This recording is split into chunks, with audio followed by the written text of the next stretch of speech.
a paz de Cristo que excede todo entendimento. Agora, nesse exato momento, 17 horas, nós vamos fazer aqui um estudo falando de como será o arrebatamento da igreja. Já fizemos um vídeo sobre isso, né? Bem prático, mas agora nós vamos fazer um estudo, né? Para ficar uma coisa bem clara, bem frisada, né? Nós vamos pegar aí como um texto básico lá no livro de Apocalipse, né? Vamos ver aqui, Apocalipse,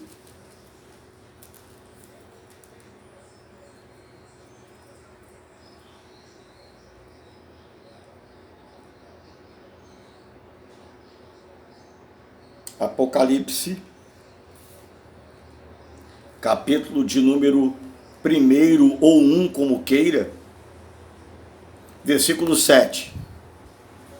Eis que vem com as nuvens, e todo olho o verá, até quantos o transpassaram, e todas as tribos da terra se lamentarão sobre ele.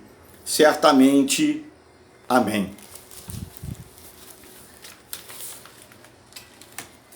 Evangelista, como é que vai ser esse evento? Como é que ele vai acontecer? Vamos primeiro na verdade prática, para depois nós comentarmos sobre o arrebatamento da igreja, né? A tribulação e falar sobre mais algumas coisas. Primeira verdade prática: a segunda vinda de Cristo será em duas fases distintas. Primeira, invisível ao mundo, é onde a Bíblia diz que ele vai ficar sobre as nuvens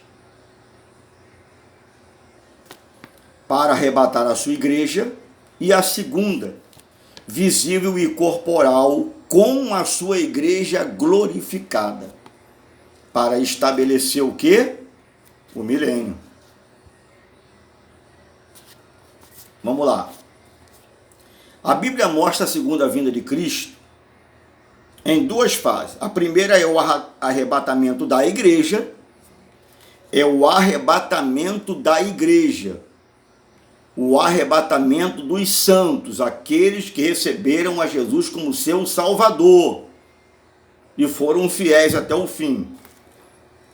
E a segunda é a sua vinda em glória, quer dizer, a segunda já é com a igreja, para ele estabelecer o milênio aqui na terra. Entre esses dois eventos, haverá na terra a grande tribulação, que são os 7 anos, aonde vai reinar a trindade satânica, a besta, o falso profeta e o anticristo. O julgamento divino sobre todos os moradores do mundo, e no céu, aqui na terra, o julgamento divino sobre todos os moradores do mundo, aqui na terra. Nesses 7 anos, vai se cumprir o que está escrito no livro do Apocalipse, do capítulo 6 ao 19. Nesses 7 anos da grande tribulação aqui na terra. E no céu, o tribunal de Cristo, seguido das bodas do Cordeiro. Nós vamos chegar lá, falar sobre isso. Os eventos da segunda vinda de Cristo, o arrebatamento da igreja. Que é arrebatamento? Arrebatamento é tirar com grande força de um local para o outro. É o rapto dos santos da terra. um acontecimento global e simultâneo em todo o planeta. A profecia contempla até os fusos horários, pois uns estarão dormindo à noite e outros trabalhando nesse exato momento. Lucas 17, 34 a 36. Esse evento será inesperado. Quando Paulo fala lá para a igreja de Tessalônica, que o arrebatamento da igreja será no abrir e fechar de olhos ou d'olhos, como queira. Viu? Vamos lá. Esse evento será inesperado, algo rápido, em fração de segundos, e invisível aos olhos humanos.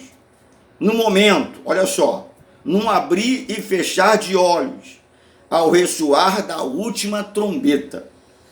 A trombeta soará, os mortos ressuscitarão incorruptíveis e nós seremos transformados. Como vai acontecer isso? Aqueles que dormiram no Senhor, eles vão ressuscitar primeiro. Eles vão ressuscitar primeiro, porque eles foram primeiro. E nós, os que ficarmos, seremos transformados em corpo de glória. Entende isso? Essa palavra? E nós seremos transformados, que ficarmos, em corpo de glória, porque a Bíblia diz que carne e sangue não pode herdar o reino celestial. A Bíblia continua falando em 1 Coríntios 15, 52, o que está escrito, acabamos de ler, os mortos salvos e os que dormiram em Cristo ressuscitarão primeiro. 1 Tessalonicenses 4, 16b. Em seguida, nós, os crentes em Jesus, que estivermos vivos nessa ocasião, como o corpo corruptível já revestido da incorruptibilidade, quando aquilo que é mortal estiver revestido da imortalidade, 1 Coríntios 15, 53, seremos arrebatados da terra para um encontro com o Senhor Jesus nas nuvens. Se lembra? Sobre as nuvens. Nos ares. 1 Tessalonicenses 4, 16 e 17. Essa é a primeira fase da segunda vinda de Cristo. É a esperança da igreja. Filipenses 3, 21. Então nós acabamos de falar sobre o arrebatamento, de como ele será. Os que dormiram acordarão e serão transformados, e os que ficarem também serão transformados. Só que os que dormiram irão na nossa frente, né? E nós, os que ficarmos, seremos transformados e iremos também. Essa é a primeira fase do arrebatamento da igreja. E o que se sucede depois? O que vem depois? Vamos lá. Jesus arrebatou a igreja. A igreja subiu. A igreja subiu. 7 anos. Aí virá o que aqui na terra? A igreja vai estar no céu com Cristo. E aqui na terra virá a grande tribulação, que são os 7 anos, né? É um período de transição entre a dispensação da igreja e o milênio. Um tempo de angústia e sofrimentos, sem precedentes na história. Aí vem referências. Daniel 12:1, Joel 2:2, Mateus 24:21, Marcos 13:19, também conhecido como o Dia do Senhor. Joel 1:15, segundo Pedro 3:10, a igreja não passará por esse período, que é conhecido como a grande tribulação. Quer dizer, nós somos pré-tribulacionistas. É a questão mais exata quando se fala de arrebatamento da igreja, né? A igreja não passará por esse período, que é conhecido como a grande tribulação. 1 Tessalonicenses 1:10, será a era do anticristo. 2 Tessalonicenses 2, do 7 ao 9, identificado como a besta. Apocalipse 3, de 2 a 8.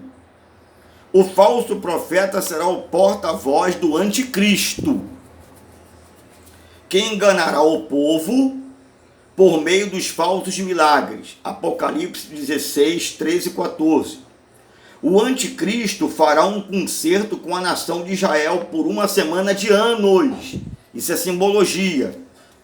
Daniel 9, 27.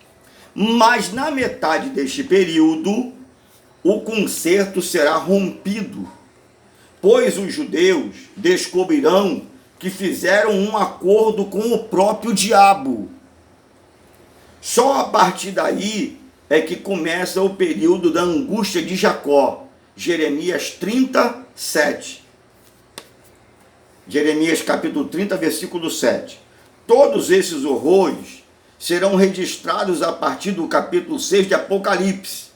E este período foi determinado por Deus para fazer justiça contra a rebelião dos moradores da terra e para preparar a nação de Israel para o encontro com o Messias. Amós 4, 12. Viu? Vamos colocar aqui bem devagar. Viu? Bem devagar. Nessa metade desse período de 7 anos, 3 anos e meio, a nação israelita vai descobrir que quem está reinando não é Cristo, mas é o próprio diabo. O que vai acontecer? Eles vão quebrar esse pacto. Vão quebrar esse pacto. E o que vai acontecer depois no céu? Segundo, já falamos sobre como vai ser o arrebatamento. Segundo, agora, virá o tribunal de Cristo e as bodas do Cordeiro.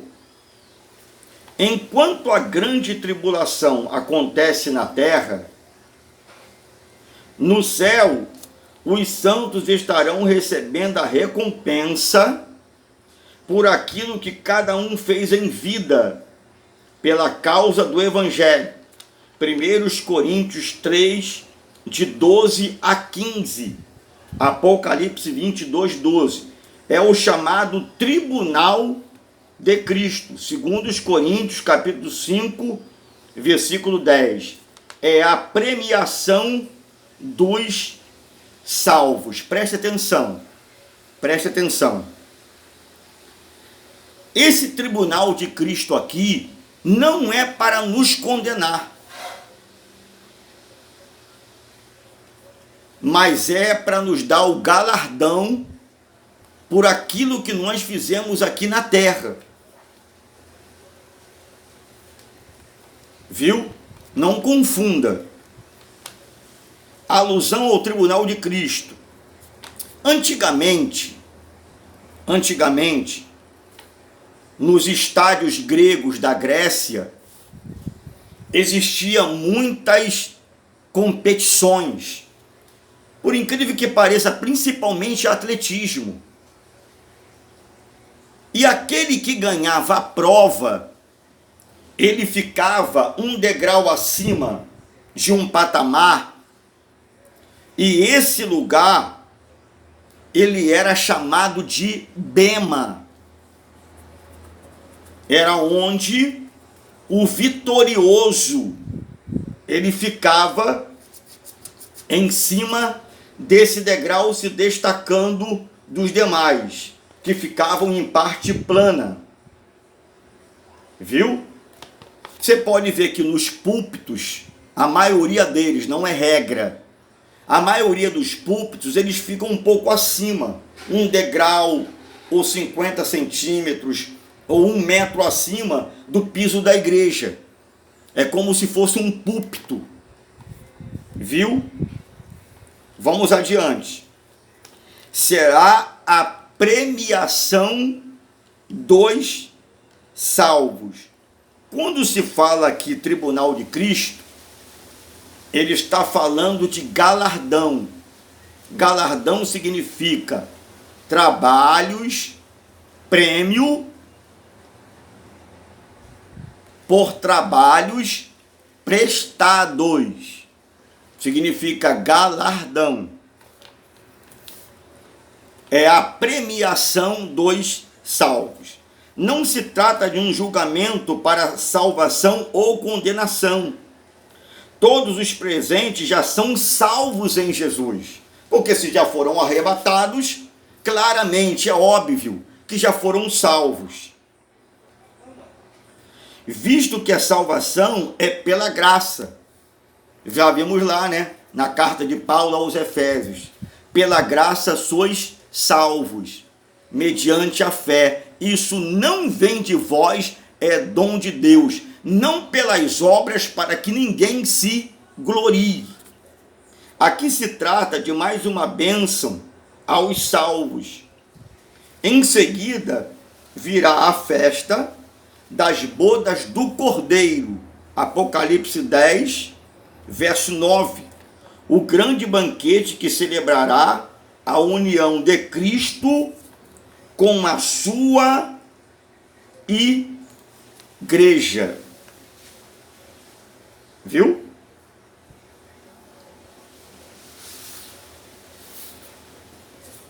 O que vai ser julgado no tribunal de Cristo? Primeiro, o que nós fizemos por meio do corpo será julgado. Segundo, vamos colocar as referências. O que nós fizemos por meio do corpo, segundo os Coríntios, capítulo 5, versículo 10. Carta de Paulo aos Romanos, capítulo 14, versículo 10. Em a nossa relação com nossos irmãos, serão examinadas perante o Senhor. Quer dizer, nós seremos examinados de como foi a nossa relação de irmão com irmão. Terceiro,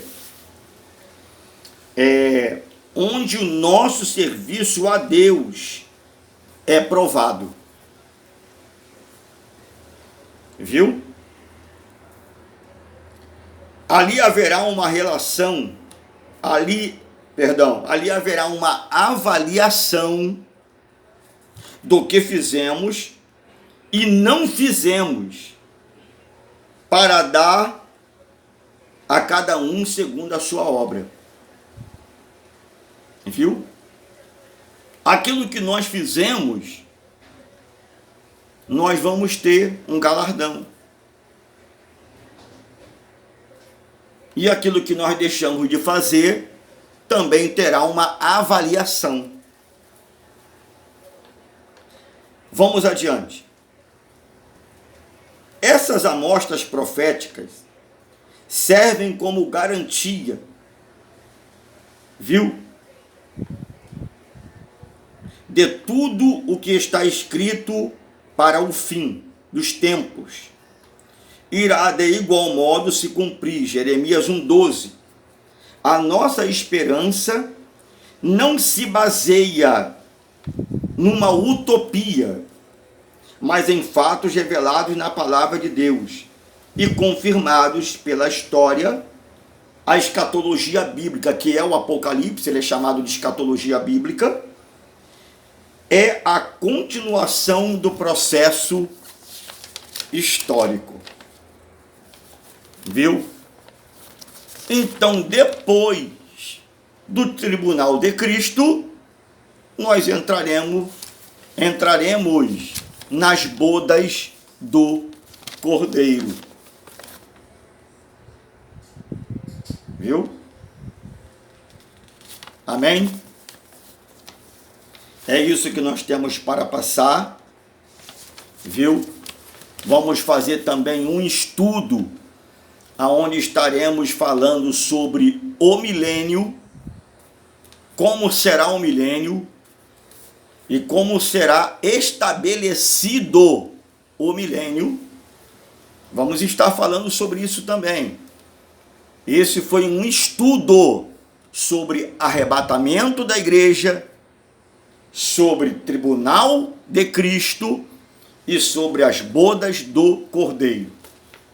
Arrebatamento, aonde os santos serão raptados da terra. 7 anos de grande tribulação aqui para os ímpios.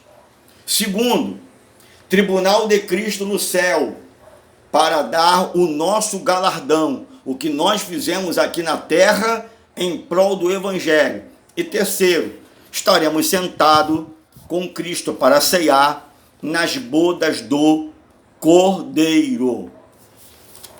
Esses são os 3 eventos que nós estamos falando sobre o arrebatamento da igreja. Viu? Que você possa ter gostado, que Deus te abençoe, que Deus ilumine a sua mente, viu?